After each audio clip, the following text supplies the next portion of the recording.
욥기 시편 잠언 전도 아가서를 가리켜서 시가서라고 그렇게 말을 합니다. 이 가운데서 욥기 잠언 전도서를 지혜 문서, 지혜서라고 그렇게 말을 하거든요.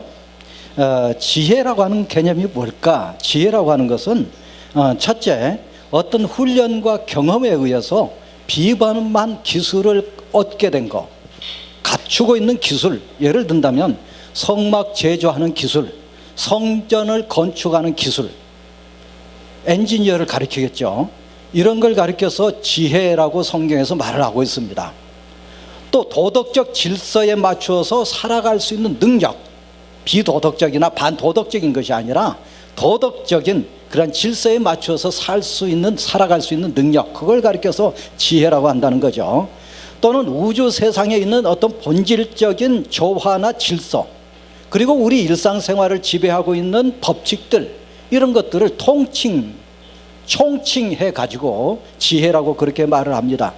우리가 지혜라고 한다면 일반적으로 해안, 삶을 통해서 얻었던 그런 해안을 가리켜서 지혜라고 하지 않느냐, 이런 생각을 할 수 있는데, 구약 성경에서 말한 지혜라고 하는 것은 굉장히 광범위합니다. 사람답게 살 수 있는 것, 쉽게 말을 하면은 사람답게 사는 모습, 그런 것을 가리켜서 지혜자다, 이렇게 말을 할 정도로 지혜라고 하는 것은 포괄적인 의미를 갖추고 있다, 이런 말씀을 드릴 수가 있겠죠.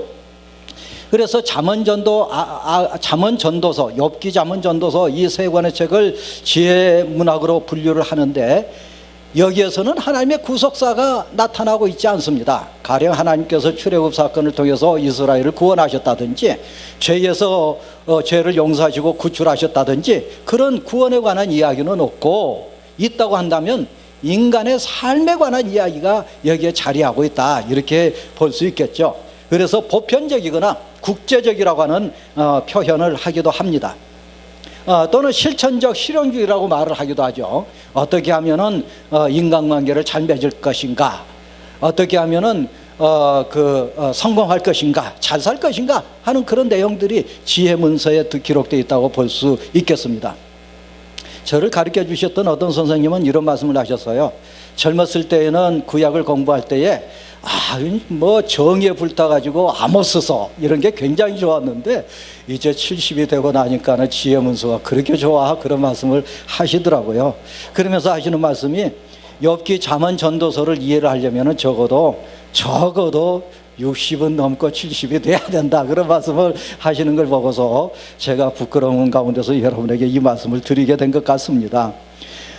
먼저 욥기를 보겠습니다. 욥기를 보면은 시대적 배경이 족장 시대인 것을 보게 돼요. 뭘 통해서 알 수 있느냐면, 욥이 가지고 있었던 재산 목록을 보니까 모두 가축들이었어요. 유목민이었다는 거죠. 또는 욥이 제사를 지내고 있습니다. 레위 지파가 제사장으로 그 기름 붓기 이전이라는 걸 알 수가 있겠고, 아버지가 가부장 제도 아래에서 아버지가 제사를 집례하고 있는 것을 보면은 이건 족장시대 이야기다, 이렇게 볼 수 있겠죠. 또는 나이가 140살 정도 욥이 먹었다고 하는 구절을 보면은 이것도 역시 족장시대를 가리키고 있다고 볼 수 있겠습니다.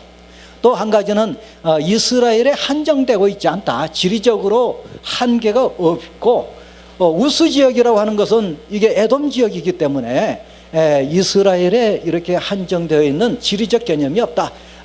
따라서 욥기서의 배경은 족장 시대다, 이렇게 볼 수 있을 것 같습니다. 욥기를 보면은 상당히 재밌는 구조로 되어 있습니다. 1장과 2장을 서문이라고 하고요, 3장부터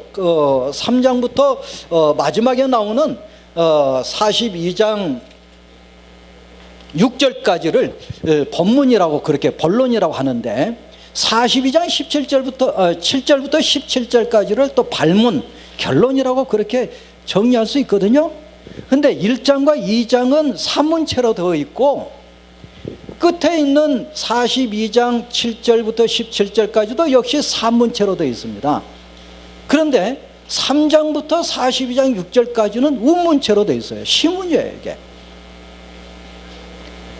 그런데 제가 아까 말씀드린 바와 같이 욥기의 배경이 어디에 집중되어 있느냐면 서문과 발문에 집중되어 있고, 가운데 토막인 이 본문 안에서는, 본론 안에서는 이게 적장 시대로 간주하기가 좀 어려운 그런 생각이 든다는 거죠. 왜 그러느냐면 어휘라든지 이런 그 단어, 용어 이런 것들이 적장 시대 용어가 아니다, 포로기 시대 용어 같다, 이렇게 봅니다. 그래서 제 생각에는 포로기의 어느 그 신학자가 구전으로 내려오는, 적장 시대부터 구전으로 내려오는 욥의 이야기를 가지고 가운데 토막을 가운데 삽입을 해서 욥기를 완성했지 않았을까, 그런 추측을 하게 됩니다. 그게 왜 중요하느냐면은 1, 2장에 나와 있는 욥은 굉장히 의로운 욥으로 나타나요. 의로운 욥으로 나타나는데, 가운데 토막에 나오는 욥은 의로운 욥이기보다는 하나님을 향하여서 막 대드는 그런 욥으로 나타나거든요. 하나님을 향해서 숨지 말고 나타나 보라고, 당신과 나 사이에 중보자가 있으면 좋겠다고, 내가 뭘 잘못했느냐고 하면서 욥은 무지막지하게 따지고 있습니다.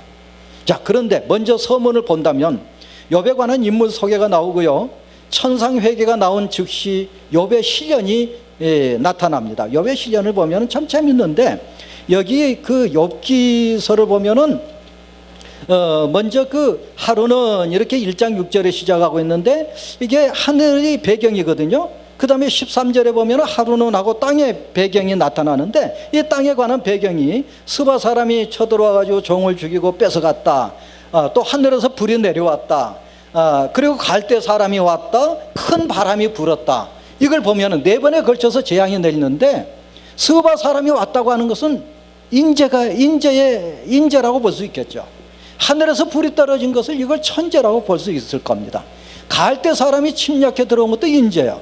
그리고 바람이 불었다, 이것도 인재가 아니고 천재라고 볼 수 있거든요.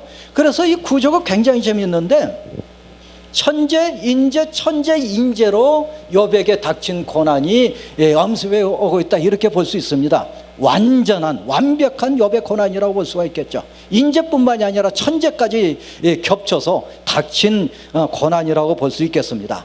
자, 이때 친구들이 찾아왔죠. 친구들이 찾아와서 욥과 토론을 합니다. 3번의 사이클에 의해서 토론을 하게 되는데, 친구들의 주장은 일관되게 욥의 고통은 원인이 있다, 이렇게 본 거야. 네가 죄를 지은 거는, 네가 지금 고통을 당하는 거는 분명히 죄가 있기 때문에 고통을 당한 거야. 어떻게 원인 없는 결과가 있을 수 있냐? 세상을 다 봐라. 분명히 원인 있는 결과는 원인이 있기 마련이고, 원인은 결과를 낳기 마련이다. 이것이 바로 친구들의 줄기찬 주장이었습니다. 이때 욥이 대항한 게 뭐냐면, 나는 죄를 지은 적이 없다고 하거든요. 그러면 여러분들이 여기에서 의심을 가질 거예요. 많은 사람들이 죄가 있고 죄 없는 사람이 없다고 성경에서 말을 하고 있는데, 어떻게 죄가 없다고 할 수 있느냐? 욥이 말한 죄는 너희들이 원인과 결과로 규명한 그런 죄를 지은 적이 없다, 그런 얘기예요.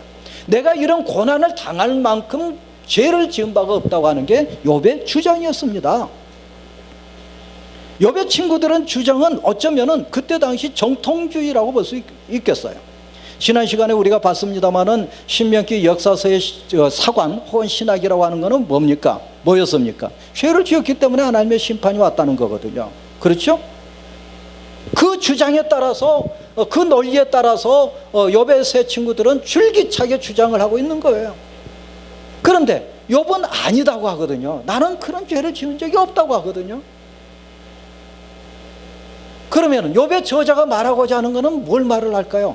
욥의 입을 통해서 다른 걸 지금 얘기하고자 하는데, 무슨 말이냐면, 이스라엘이 죄를 지었기 때문에 망했고 예루살렘이 무너졌고 불타고 지금 포로로 잡혀왔다, 이거. 이게 그때 당시 정통신학이었는데, 욥의 저자가 가만히 생각을 해보니까 인간 세상이라고 하는 게 그렇게 단순 구도로 볼 수 없다라고 하는 게 욥기 저자의 생각이었던 것 같아요. 자, 세상을 봐라. 어떻게 인과응보라고 하는 논리 가지고 모든 게 재단이 되느냐 하는 거예요. 여러분, 그러지 않습니까? 그렇죠? 여기 오신 분들은 다 모두가 훌륭하시고 세상에서 소위 말하는 법 없이도 사는 분들인데, 우리들 가운데서는 교회 안 다니는 사람보다 더 고난을 당한 사람들이 많이 있을 거예요. 그럼 야, 너 죄를 졌기 때문에 그런 거야, 그런 말을 들을 때 여러분 어떤 생각이 들을까요? 그래, 내가 죄가 있나 봐. 그거는 자기 생각이죠. 자기 고백일 수 있어요. 자기 고백이라고 한다면 그거는 괜찮다고 봅니다. 왜냐하면 신앙에 도움이 되니까. 그런데 옆에 있는 권사님이 당신 죄를 졌어, 회개해야 돼, 회개하지 않으면 안 돼. 물론 충고일 수 있어요. 그러나 자기가 판단해가지고 그렇게 말을 하는 것은 그건 옳지 않다고 봅니다. 하여튼 욥기의 저자는 그런 입장에서 정통 신앙만 가지고 세상을 재단하거나 인간사를 판단할 수 없다고 하는 게 포로기 시대의 욥기 저자였지 않았을까. 여기서 단 제가 전제를 다는 것은 뭐냐면, 욥기 저자를 포로기 때로 제 입장에서 한정한다는 얘기인데, 물론 이제 신학자들마다 굉장히 다양해요. 욥기 저자는 아브라함이다, 모세다, 또는 히스기야다, 솔로몬이다, 많이 말을 합니다. 그런데 이제 그 어휘, 가운데 토막의 어휘를 보니까 이거는 포로기 때 주로 사용하는 용어들이기 때문에 가운데 토막은, 적어도 가운데 토막은 포로기 때 것이지 않는가, 이렇게 보고 지금 말씀을 드린다는 거예요. 하여튼 욥기 저자는 지금 그때 당시 정통주의에 대해서 엔티를 건 거죠. 반드시 그렇게만 사는 것이야, 그렇게만 되는 게 아니다 한다는 얘기예요. 이때 엘리후가 나타납니다. 엘리후의 이름은 엘리후인데, 후는 히라는 말이고 엘은 갓이에요. 그래서 he is God, 그분이 하나님이다, 그런 표현이거든요. 근데 엘리후는 성경 어디에도 엘리후라는 이름이 안 나타나고, 욥기 이전에도 안 나타나고 이후에도 안 나타나요. 그래서 이제 어떤 이들은 엘리후는 이게 실존 인물이 아니고 그 욥기 저자가 삽입한 인물이지 않겠는가, 이렇게 보기도 합니다. 그런데 그래서 이제 엘리후가 한 말은 별로 중요하지 않다고 보는 이들이 있는데, 저는 굉장히 중요하다고 봅니다. 왜 그러냐면은 끝없이 평행선을 달리는 욥과 욥의 세 친구의 논쟁 가운데 하나님께서 갑자기 뛰어드시면, 그러면은 이게 참 곤란하게 되거든요. 그래서 하나님의 연설과, 마지막 부분에 나오는 하나님의 연설과 세 친구들과 욥의 그 논쟁을 이어주는 가교 역할로서 엘리후가 등장하고 있다고 봅니다. 물론 엘리후가 실존 인물이 아니냐, 그걸 우리는 따지고 싶지도 않고 그건 중요한 문제도 아니고요. 하여튼 엘리후의 연설을 보면은 어떤 면에서는 욥의 세 친구들을 두둔한 것 같고, 어떤 부분에서는 욥의 이야기를 두둔한 것 같고, 약간 좀 혼동스럽기도 해요. 하여튼 하나님의 연설이 나기 전에 그 세 친구와의 논쟁을 가교 역할을 하고 있는 굉장히 중요한, 신학적으로 중요한 그런 역할을 엘리후가 하고 있다, 그렇게 봐집니다. 하나님께서 나타나시죠. 나타나셔서 폭풍 가운데서 임재하시면서 말씀을 하세요. 두 번에 걸쳐서 말씀하시는데, 욥의 반응은, 첫 번째 반응은 내가 내 손으로 입을 가리울 뿐입니다, 이렇게 고백을 해요. 침묵한다는 거죠. 하나님의 말씀에 대해서 말을 내가 할 수 없다는 얘기예요. 마지막에는 내가 죄 가운데서 회개합니다, 그렇게 회개를 선언해요. 그럼 욥이 죄를 짓기 때문에 회개했다는 얘기가 아니냐? 그건 아니죠. 왜 그러냐면은 욥이 깨달은 게 있어요. 그 깨달은 게 뭐냐면은, 자 보세요. 하나님의 연설을 보면은 동문서답 같습니다. 세 친구와 욥의 논쟁에 대한 해답 같지가 않아요. 정답 같지가 않아요. 느닷없이 폭풍 가운데서 임하셨다는 얘기, 짐승들의 이야기, 그리고서는 하나님의 연설을 보면은 동문서답과 같은 그런 얘기로 돼 있거든요. 근데 그렇지 않다는 거죠. 왜 그러느냐면은 하나님의 연설에 나타나는 그 내용의 그 주제, 모티브가 뭐냐면은 창조자 하나님이세요. 하나님께서 창조주자 되신다는 거거든요. 하나님은 창조주님이시다, 창조자시다, 창조의 하나님이시다는 얘기예요. 그러면서 욥에게 질문을 합니다. 내가 창조할 때 너 뭐 했냐? 너 있었냐? 너 존재했었냐? 질문해. 그건 뭘 얘기할까요? 나는 창조자인데 너는 뭐냐 이거야. 피조물이라는 얘기죠. 하나님의 연설의 주제는 창조자로서 하나님과 피조물로서의 인간의 거리, 굉장히 긴 거리를 말씀해 주고 있는 게, 그게 하나님의 연설 주제라고 할 수가 있어요. 절대적인 거리다, 이렇게 말을 할 수가 있습니다.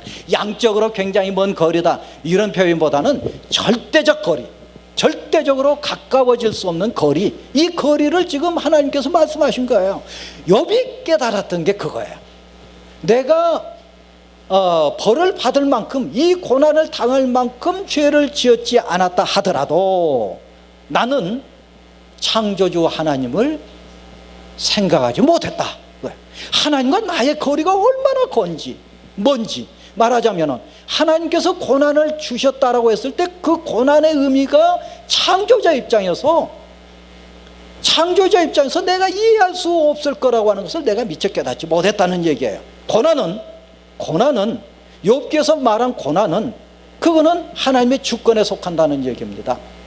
내가 뭘 잘했고 잘못했고 했기 때문에 그 벌을 받을 수도 있고 또는 잘했음에도 불구하고 고난을 당할 수도 있는데, 그런데 어떤 면에서 보면은 그 고난이라고 하는 거는 하나님의 뜻을 보여주시는 하나님의 계시라는 얘기예요. 하나님의 계시 방법이 여러 가지가 있습니다. 예언자를 통해서 말씀하시기도 하고 꿈을 통해서도 말씀하시기도 하는데, 예레미야서에 보면은 꿈꾸는 자를 그 거짓 선지자라고 얘기하고 있거든요. 꿈이라고 하는 것은 오락가락, 확실하지 않다, 헷갈린다, 그런 얘기예요.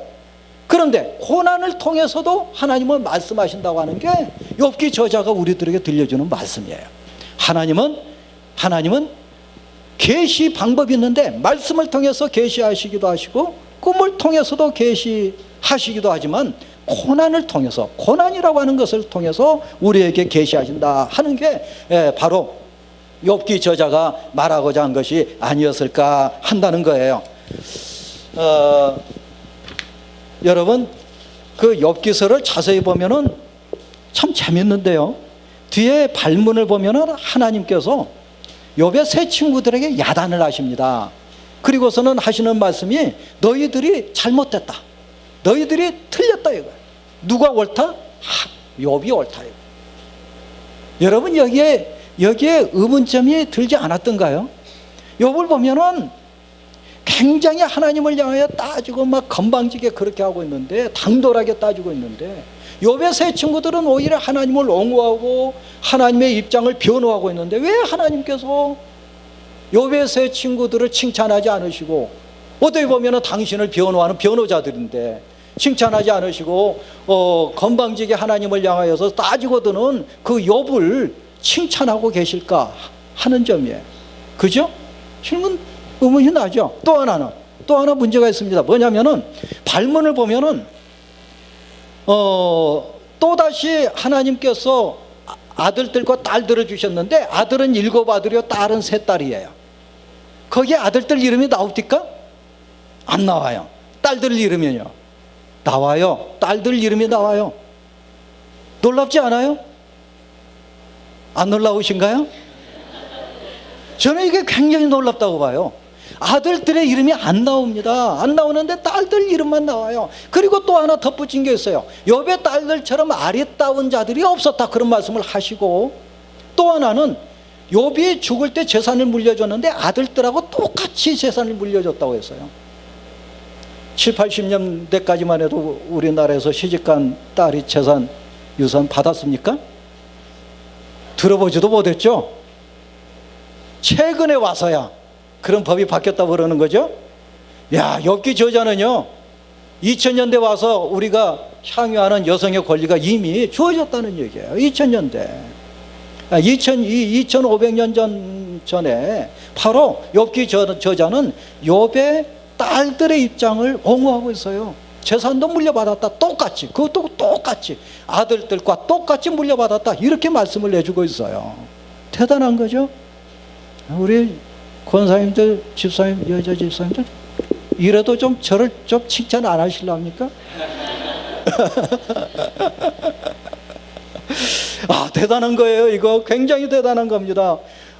그 족장 시대에, 우리가 이제 아브라함 시대라고 본다면 족장 시대고, 백보 양보해가지고 뭐 어느 시대다 하더라도 지금부터 2500년 전, 3000년 전인데, 아브라함 시대면은 4000년 전인데요. 어떻게 그럴 수가 있느냐는 얘기입니다.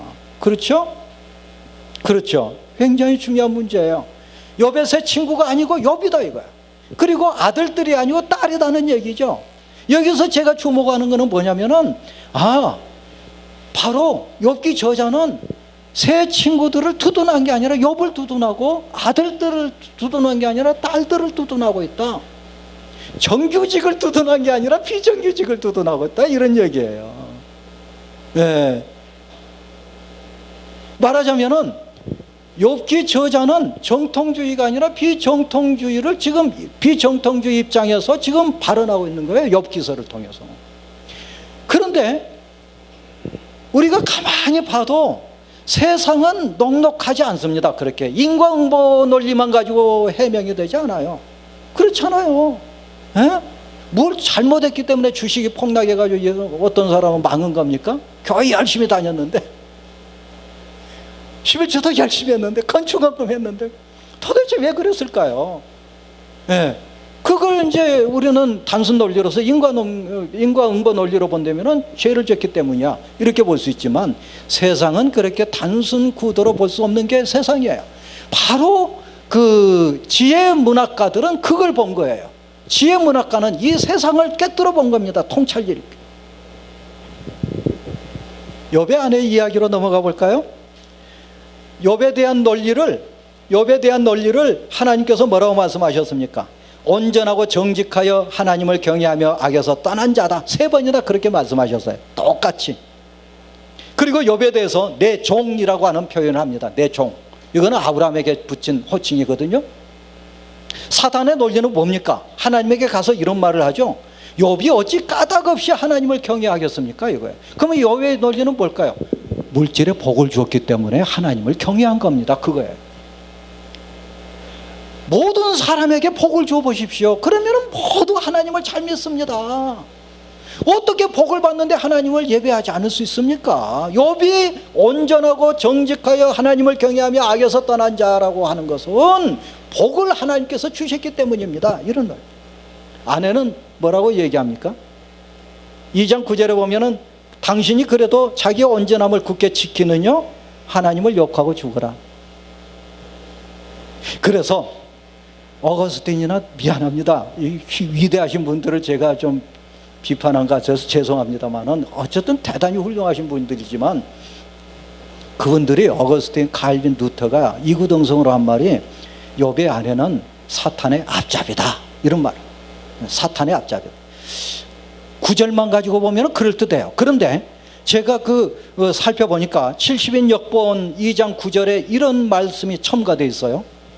오랜 기간이 지난 후에 그의 아내가 그에게 말하기를 당신은 언제까지 참으며 조금만 더 희망을 바라보며 기다리자 하십니까? 이제 당신의 기억은 내 자궁의 진통과 고통의 결과인 뭘 가리켜요? 자식들을 가리키죠. 내 자궁의 진통과 고통의 결과인, 그리고 내가 아무런 대가 없이 수고로이 키워온 자녀와 함께 이 땅에서 잊혀져 가고 있습니다. 그리고 당신은 구더기가 들끓는 이 썩은 곳에 앉아 밤이 지나기를 기다리고 있습니다. 반면에 나는 이곳저곳 집집마다 배회하며 고역에 시달리면서 해가 지기를 기다리고 나를 감싸고 있는 비탄에서 쉬게 됩니다. 자, 이제 하나님을 축복하고 죽읍시다. 이게 욕하라는 말이 아니고 사실 축복이라는 말이에요. 히브리 원전에는 하나님을 축복하고 죽읍시다. 그럼 왜 현대 번역에서 욕이라고 번역을 했을까요? 하나님이 사람을 축복하지 사람이 하나님을 축복한다는 거는 말이 안 되잖아요. 이게 욕이잖아요. 그래서 욕이라는 말로 번역을 한 것 같아요. 제 생각이에요. 근데 여기서 보면은 이 70인역에 첨가된 부분을 보면은 10자식이 한꺼번에 죽었잖아요. 그런데 죽었다고 한다면 욥은 그 자식이 죽은 것에 대해서 고통을 겪는데 욥의 아내는 무덤덤할까요? 엄마가 자식이 열이 죽었는데 무덤덤하는 엄마가 어디 있습니까? 세상에. 그죠? 에? 열이 아니라 하나가 죽어도요, 자식이 죽었는데 무덤덤.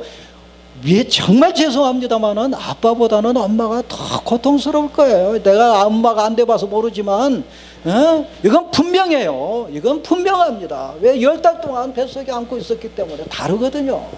아무리 큰 소리 쳐도 엄마만큼 아빠가 더 고통스러울 리는 만무예요. 그래서 그 욥의 욥의 그 반응을 보니까 2장 10절에 이런 말씀이 있습니다. 우리가 하나님께 복을 받았은즉 화도 받지 아니하겠느냐. 히브리 원전에 보면은 우리가 화를 받지 않겠느냐. 우리가 또 들어가 있어요. 그래서 우리라는 말이 두 번 들어가 있는데 여기에서 우리는 누구를 가리킬까요? 욥과 아내를 가리키죠. 욥과 아내가 둘 다 복을 받았고 둘 다 화를 당했다는 얘기예요.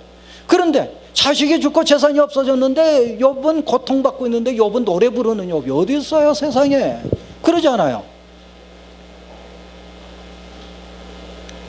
제가 이 욥기서를 우리 학교에서 이제 가르치고 있는데 어떤 학생이 왔어요. 와가지고 우리 목사님이요 설교를 하시는데 남편은 직장 잃고 그저 이것저것 다니면서 막일이라고 하려고 하는데 부인이 내빼버렸다는 얘기예요. 도망갔다는 얘기예요. 욥기를 지금 각색해가지고 설명. 내빼갔는데 어디로 갔느냐면은 이거 안양이잖아요. 안산으로 갔대요. 다행히 안양이 아니네. 왜 안산을 얘기하는데 다 이해를 안 가요. 어쨌든 안산으로 갔대. 그래서 안산에서 거기에서 이제 뭐 다 잊어버리고 남편도 잊어버리고 자식도 잃어버리고 잘 먹고 잘 살고 못된 길로 빠져버렸다는 얘기. 그렇게 말씀을 하시더라는 얘기예요. 그러면서 교수님 말씀하신 것하고 틀리네요. 그래요. 그래서 글쎄 나 모르겠다. 말씀은 설교는 설교대로 듣고 여기서는 공부한 대로 하자. 그러고 말았거든요.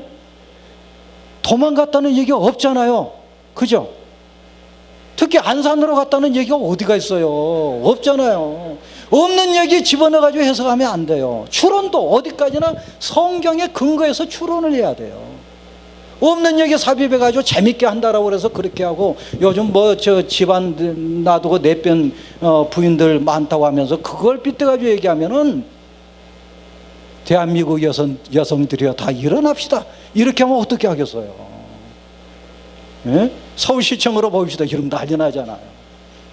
없는 얘기하면 안 돼요. 어쨌든 제가 볼 때는요 욥의 아내는 굉장히 고통스러웠을 거예요. 10자식이 죽었는데요. 그래서 이 구약 성경도 이제 그 이슬람권에서도 구약 성경을 경전으로 받아들이고 있고 또는 그 에돔이라고 하는 지역이 아랍 지역이기 때문에 그 지역에서 내려오는 욥기에 관한 전승을 보면 이런 말이 또 있습니다. 욥의 아내가 머리털을 팔아서 남편의 끼니를 대고 육체 노동과 구걸로 욥을 공양했다. 정반대네요. 그죠? 이게 동양적이잖아요. 그렇죠? 머리털 잘라서 팔아 그랬다. 그래서 하나님께서 축복해 주셔가지고 나중에 욥이 건강을 되찾았을 때 욥의 아내의 몸을 젊게 만들어서 26명의 자식을 낳게 해줬다. 이런 말. 만일에 발문에 있는 10자식을 욥의 아내가 낳지 않고 두 번째 부인이 낳았다고 한다면 분명히 두 번째 부인이라는 말씀이 성경에 기재됐을 거예요. 그런데 그런 구절이 없습니다. 또 만일에 두 번째 아내가 10자식을 낳았다고 한다면 그 10자식을 낳은 것에 대한 축복이라고 볼 수 없어요. 그걸 욥과 욥의 아내가 지금 같이 고통을 받고 있다가 같이 회복됐다는 얘기로 받아들여야만이 오히려 자연스럽다 이렇게 볼 수 있겠습니다. 말씀드리자면은 여자이기 때문에 욥의 아내를 사탄의 앞잡이라고 한다면 이거는 가부장적인 해석의 산물이다 이렇게 볼 수 있겠죠. 그러나 분명히 성경에 보면 내가 아무리 봐도 욥의 아내를 그렇게 무지막지하게 비판할 수는 없지 않느냐 그런 생각이 듭니다. 이런 거는 말씀드릴 수가 있겠어요. 가령 남편이 자산 다 없애버리고 오늘 내일 하면서 병원에 누워있다 그러면은 맨날 며칠 고통소에서 육신의 고통소에서 말기암에 걸려가지고 그런다면은 자기 아들들 앉혀놓고 야 너네 아빠 돌아가셨으면 좋겠다. 저 고통 왜 견디려고 하겠니? 가시는 게 오히려 낫겠다. 그런 말 할 수 없을까요? 장로님이세요? 집사님이세요? 할 수 있을까요? 없을까요? 있겠죠? 예, 그렇게 할 때 용서 안 되겠습니까? 하여튼 욥의 아내에 대한 변증을 제가 좀 해봤어요. 왜 이런 말씀을 드리냐면은 욥의 세 친구가 아니고 욥을 칭찬하셨다는 점, 아들들의 이름이 없고 딸들의 이름이 기재되어 있다는 점, 이런 점을 본다면 욥의 아내에 대한 그 근거 없는 비판은 옳지 않다. 그런 생각이 듭니다. 그런 말씀을 드릴 수가 있겠습니다. 욥기의 저자는 분명합니다. 욥기의 저자는 그때 당시 대세로 흐르고 있는 신학 사상에 대해서 아닐 수도 있지 않느냐. 모든 고통이 죄의 결과라고만 볼 수 없지 않느냐 한다는 거예요. 인간사가 그렇게 단순 구도로 이해할 수 없지 않느냐 한다는 얘기예요. 고난이라고 하는 것은 하나님의 계시 수단이고 하나님은 고난을 통해서 말씀하신다 이거죠. 네. 하나님은 고난을 통해서 말씀하시기 때문에 인과응보 교리만 가지고 해명되지 않는 일이 세상에 많이 있는데 그게 곧바로 고난을 통해서 하나님께서 말씀하시고 뜻을 보여주신 것이지 않느냐, 그런 거로 볼 수 있겠습니다. 고난은 계시의 수단일 수 있어요. 욥의 세 친구는 말은 옳습니다. 틀린 게 아니에요. 그때 당시 사상에 따라서, 신학에 따라서, 논리에 따라서 분명히 틀린 말이 아닙니다. 여러분 자식들에게 야, 세상 보니까 사기꾼들이 더 잘 살더라, 그러니까 공부 열심히 하지 말고 사기치는 법 배워, 그렇게 가르치는 엄마 있습니까? 없잖아요. 이런 점에서 보면은 새 친구들의 말은 옳습니다. 그런데 중요한 게 있어요. 뭐냐면은 새 친구들이 신방 왔다 했거든요. 2장 13절에 보면 분명히 신방 왔어요. 위로하기 위해서 왔어요. 신방은 옳은 말을 하기 위해서 가는 게 신방이 아니에요. 신방은 좋은 말을 하기 위해서 가는 게 신방이에요. 그죠? 고통당하는 자에게 옳은 말 100말 해보세요. 귓가에 들리지도 않고 그건 아무 쓸모없는 얘기입니다. 고난당하고 눈물 흘리고 정말 괴로워하는 심령들에게는 좋은 말이 필요한 것이지 옳은 말이 필요한 게 아니에요. 하나님께서 도와주실 겁니다. 당신같이 착하신 분이 어찌 하나님께서 외면하시겠습니까? 분명히 하나님의 뜻이 있겠지만 그러나 하나님께서 도와주실 테니까 힘내십시오. 그래야지. 당신 나한테 돈 빌렸는데 안 갚았잖아. 그러니까 벌 받은 거야. 회개해. 신방 가서 그렇게 말하면 되겠어요? 예, 욥의 이야기가 그걸 우리들에게 들려주고 있다고 봅니다. 좋은 말 필요하다는 얘기죠. 네. 그 다음에 시편을 보겠습니다. 시편을 보면은 우리가 잘 아는 바대로 5권으로 그렇게 되어 있습니다. 1권, 2권, 3권, 4권, 5권으로 되어 있는데 우리가 그 시편에 보면은 1절 앞에 괄호 안에 들어있는 게 있죠. 히브리 원전에서는 그걸 1절로 취급하거든요. 근데 우리 성경에서는 절수 안에 넣지 않고 그것을 괄호로 하는데 그 괄호를 표제라고 말을 합니다. 표제 혹은 표제라고 말을 하는데 거기에 그 시라든지 노래에 대한 모든 정보가 표제 안에 들어있어요. 어떤 방식으로 노래할 건가, 어떤 악기를 가지고 노래할 건가, 그리고 이 시의 저자는 누구고 어떤 배경 아래에서 이 시를 쓰게 됐는가 하는 그런 시에 대한 정보가 표제 안에 다 들어있죠. 근데요, 표제 안에 들어있는 용어들을 우리가 다 밝히지 못했어요. 다 밝히지 못한 게 아니라 밝힌 게 거의 없어요. 흔히 하는 말로 그 시편에 보면 셀라가 나오잖아요. 그게 뭔지 모릅니다, 사실. 그게 뭔지 몰라요. 그냥 올리다 그 말인데 여기에 가서 한 옥타브 올리라는 뜻인지 아니면 하나님께 박수하라는 얘기인지 손을 올리라는 것인지 알 수가 없어요. 또는 그 표제 안에 들어있는 악기 이름이 참 많이 나오거든요. 근데 그 악기를 제가 이번에 아가서를 원전 가지고 이번 학기 우리 장진대 신대원에서 가르치고 있어서 구약에 나타난 음악이라고 하는 제목의 논문을 써가지고 학생들에게 지금 나눠줘 가르치려고 해요. 다음 주에 내일 모레 화요일 날 그렇게 하려고 했는데 공부를 해보니까요, 우리말 성경에 번역되지 않는 악기가 참 많아요. 원전에는 나와 있는데 우리말 성경에는 번역이 안 돼 있어요. 무슨 악기인지 모르니까. 또 번역을 했다 하더라도 그러려니 하면서 번역을 했어요. 아마 이런 악기일 거다, 이런 식으로. 2,3천 년 전에 히브리 민족의 악기하고 지금 우리 악기하고 똑같을 리 없잖아요. 그죠? 그래서 그런 것 같아요. 하여튼 이때에도 타악기가 있었고 이때에도 현악기가 있었고 이때에도 관악기가 있었거든요. 건반악기는 없었던 것 같아요. 근데 하여튼 이런 세 종류의 악기가 있었는데 여기에 나와 있는 용어들도 아직도 많은 학자들이 알지 못하고 있습니다. 해명하지를 못하고 있어요. 히브리시의 운율을 보면은 동의적 평행법으로 되어 있는 걸 보게 되거든요. 하늘이 하나님의 영광을 선포하고 궁창이 그 손으로 하는 일을 나타내는도다. 하늘과 궁창은 동의적 평행이죠. 하나님의 영광과 그 손으로 하는 일도 동의적 평행이죠. 또는 선포하다 나타내다도 동의적 평행이죠. 이렇게 한 소절 한 소절씩 해가지고 앞 소절과 뒤 소절의 각 그 마디마디가 그 다음 행에서 동의적으로 반복되는 그런 독특한 시로 되어 있어요. 모든 게 그런 것 아닙니다. 그 다음에 반의적인 게 있는데, 대저 의인의 길은 여호와께서 인정하시나 악인의 길은, 의인과 악인을 반의적으로 대조해놓고 또는 병치해놓고 이야기를 하고 있습니다. 이걸 가리켜서 반의적 평행법이라고 하죠. 종합적 평행법이라고 하는 것은 논리적 연속이에요. 주여 나는 외롭고 괴롭사오니 내게 돌이키사 나를 긍휼히 여기소서.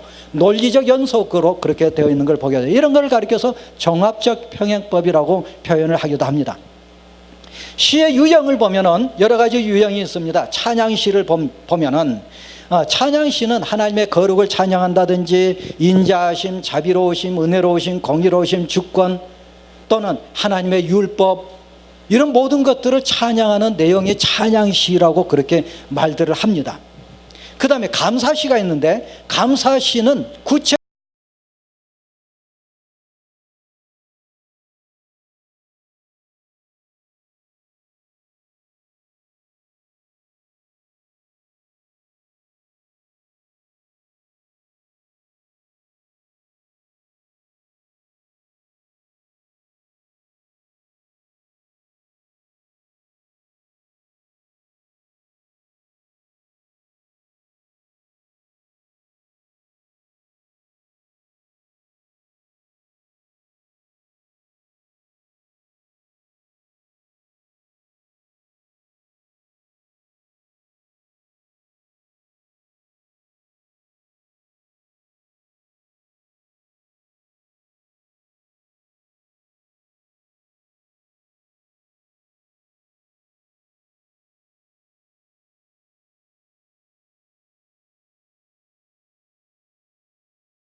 보니까 여호와여 어느 때까지니까, 이게 이제 탄식이에요. 여호와께서 얼굴을 감추심에 대한 탄식. 다음에 나의 영혼이 번민합니다. 자기 자신에 대한 탄식이에요. 세 번째는 내 원수가 나를 칩니다. 이거예요. 언제까지 숨어 계십니까? 원수의 그 나에 대한 그 박해에 대한 원수가 나를 박해한 것에 대한 탄식. 그래서 이 탄식은 하나님에 대한 탄식, 자기 자신에 대한 탄식, 원수에 대한 탄식으로 되어 있는 걸 보게 돼요. 어떤 데서는 한 가지가 나오기도 하고 어떤 곳에서는 두 가지, 세 가지가 나오기도 합니다. 근데요, 여러분, 그 북한에 보면은 김정일이나 김일성이 이름을 부를 때에 아나운서 어떻게 부릅니까? 앞에 수식어를 굉장히 많이 넣죠. 별의별 수식어를 다 집어넣어요, 거기다가. 우리는 이명박 대통령 하면 되잖아요. 예? 거기다 조금 아부하는 사람들은 카카 그럴까요? 고대도 그랬어요. 고대 근동의 시들도 성경의 시들과 유사한 시들이 근동에 참 많이 있는데, 이 근동에서 중동 지방을 근동이라고, 이제 유럽 쪽에서 보면 근동이니까 이게 학술 용어가 됐어요. 근동이라는 말. 이 중동 지방의 고대부터 흘러나오는 그런 시들을 가만히 들여다보면은 자기의 신을 부르는데 수식어가 엄청 많이 들어가 있어요. 몇 줄에 걸쳐서 수식어가 들어가 있습니다. 뭘 얘기할까요? 아부예요. 무슨 말입니까? 부모와 자식 간이 아니라는 얘기예요. 이스라엘은 여호와여, 야훼여 그렇게 불렀어요. 그 앞에 뭐 별의별 수식어 안 넣습니다. 하나님, 그 수식어가 꼭 들어간다면 나의 하나님, 나의 하나님, 나의 하나님 어찌하여 나를 버리시나이까? 하나님을 불러요. 왜 그럴까요? 아버지와 자식 간이기 때문에. 우리 아들놈이 나한테 와가지고 돈 좀 얻어 쓰려고 하루 종일 수식어만 가지고 불러댄다면 어떻게 하겠어요? 이놈의 자식 도대체 무슨 얘기하는 거야? 응? 아버지 하면 되거든요.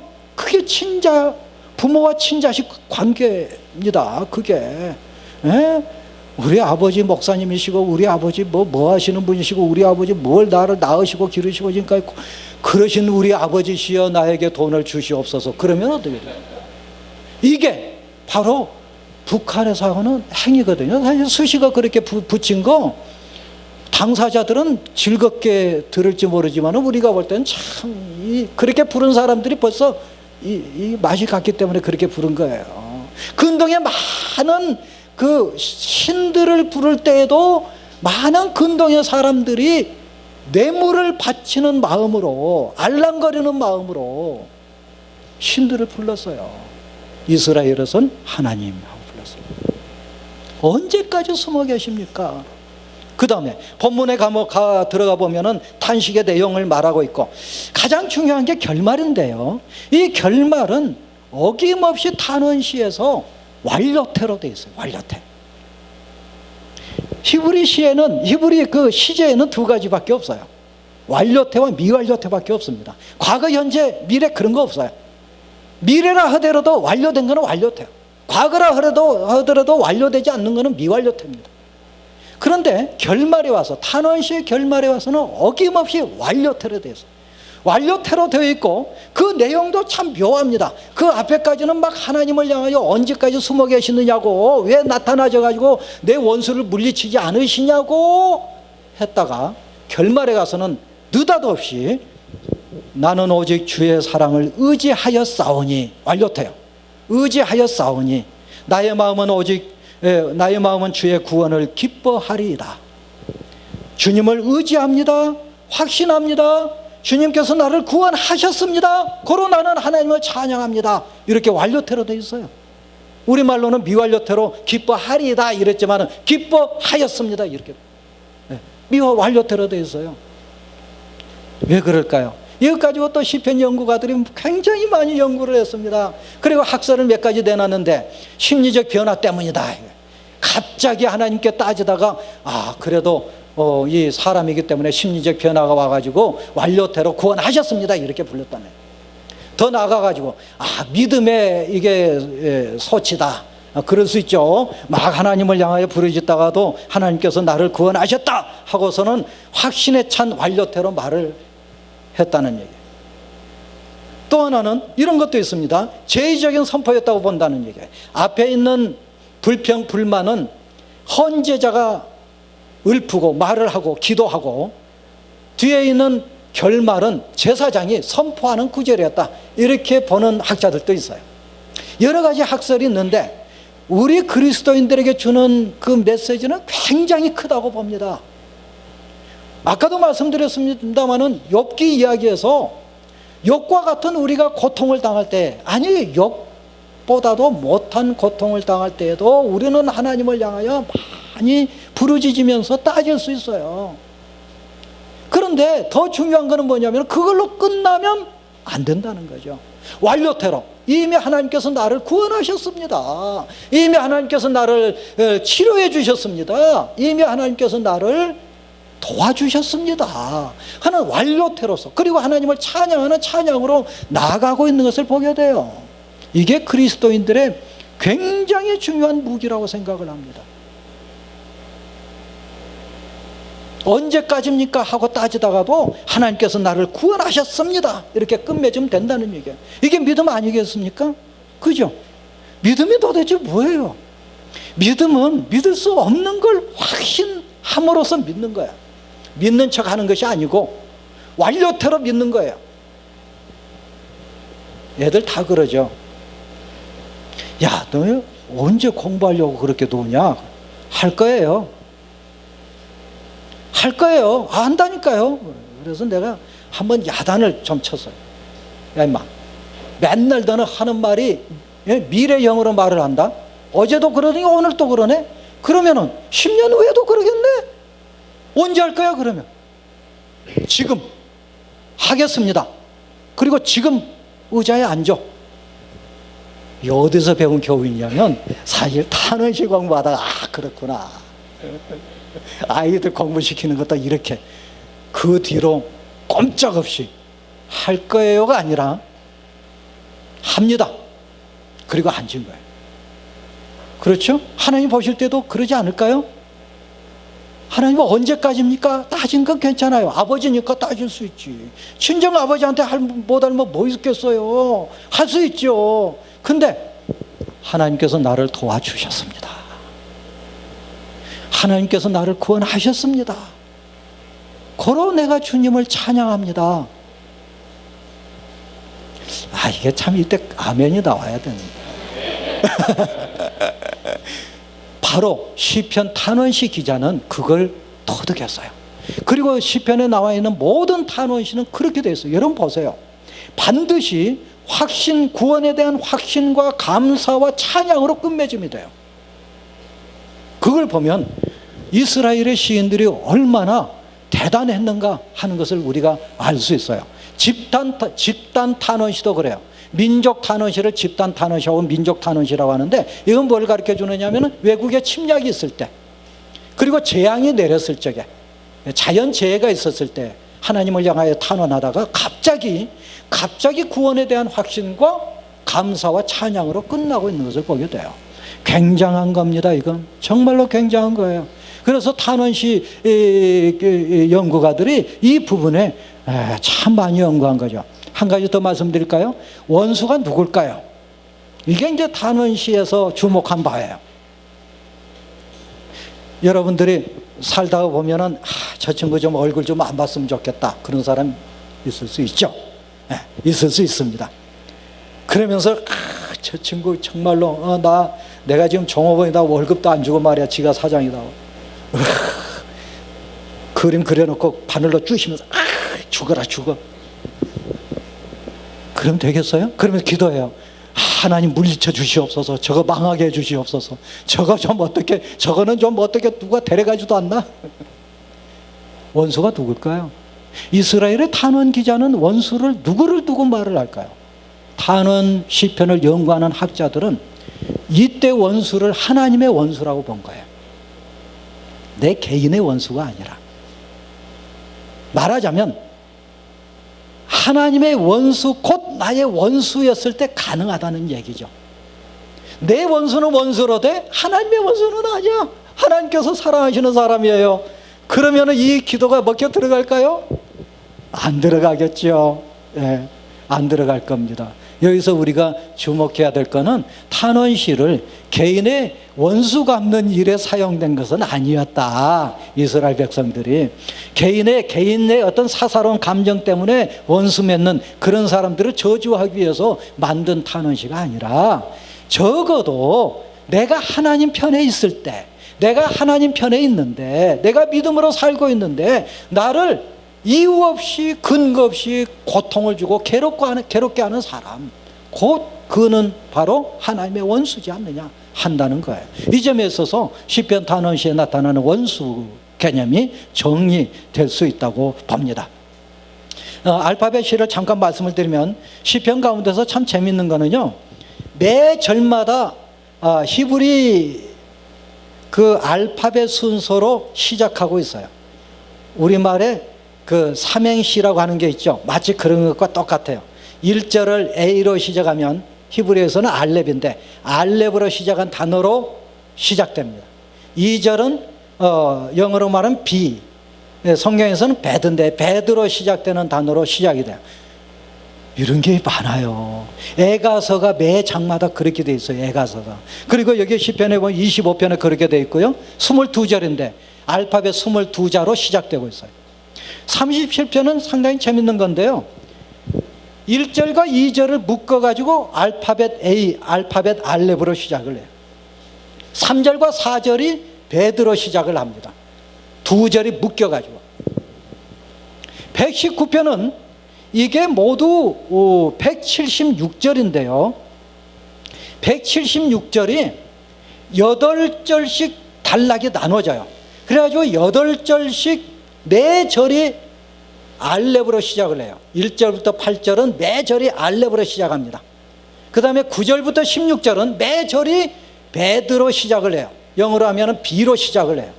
그렇게 해가지고 마지막 타우가 169절부터 176절에 해당돼요. 그래서 169절도 타우, 170절도 타우, 이래가지고 176절도 타우로 시작을 해요. 안 놀라우신가요? 놀라워요. 구약에 나타난 시가 그냥 신앙의 기도가 아니고 매우 문학적으로 매우 탁월한 가치를 지니고 있어요. 굉장합니다. 그리고 이게 시편이 모두 노래거든요. 노래인데 히브리어는 액센트가 굉장히 강해요. 액센트가 굉장히 많습니다. 종류도 많고 강하고. 그런데 이 랍비들이 읽은 시편을 들어보면은 정말로 노래 같아요. 노래. 옛날 우리나라의 그 시조와 같은 그런 구조로 되어 있고요. 그런 그 음정, 박자 또는 그런 그 글자 표기하는 거, 시각적인 효과도 있어요. 시편이 시각적인 면에서 시를 써놓고 들여다봤을 때 시각적인 면에서 문학적 가치도 있어요. 굉장한 시입니다. 그냥 신앙적인 기도가 아니고 문학적으로 테크니컬한 그런 시로 돼 있다. 이런 걸 여러분께서 아시면, 곁들여서 아시면은 성경을 더 좋아하시지 않을까, 그런 생각을 해봐요. 할렐루야 시편은 할렐루야로 시작해서 할렐루야로 끝나는 것. 제가 군대 갔을 때 별명이 할렐루야였습니다. 중대장이 할렐루야 그러면 예 나갔어요. 이게 이제 신학교 다녔다는 것 때문에 굉장히 편하게 생활했는데 그 생각이 납니다. 할렐루야로 시작해서 할렐루야로 끝나는 거. 할렐루야, 야는 여호와의 준말이거든요. 여호와를 찬양하라. 여호와를 찬양하시는 여러분의 생애가 되기를 축원합니다. 기도하시겠습니다.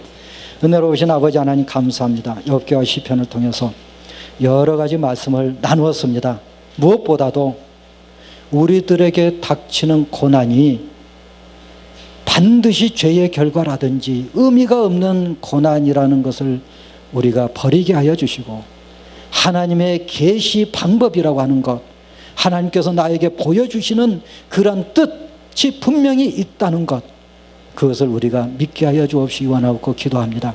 그러는 가운데서 우리가 고난을 닥친다 하더라도 할렐루야 주를 찬양하며 주께 영광 돌리는 우리 모두 되게 하여 주시옵소서. 예수님 이름으로 기도하옵나이다. 아멘.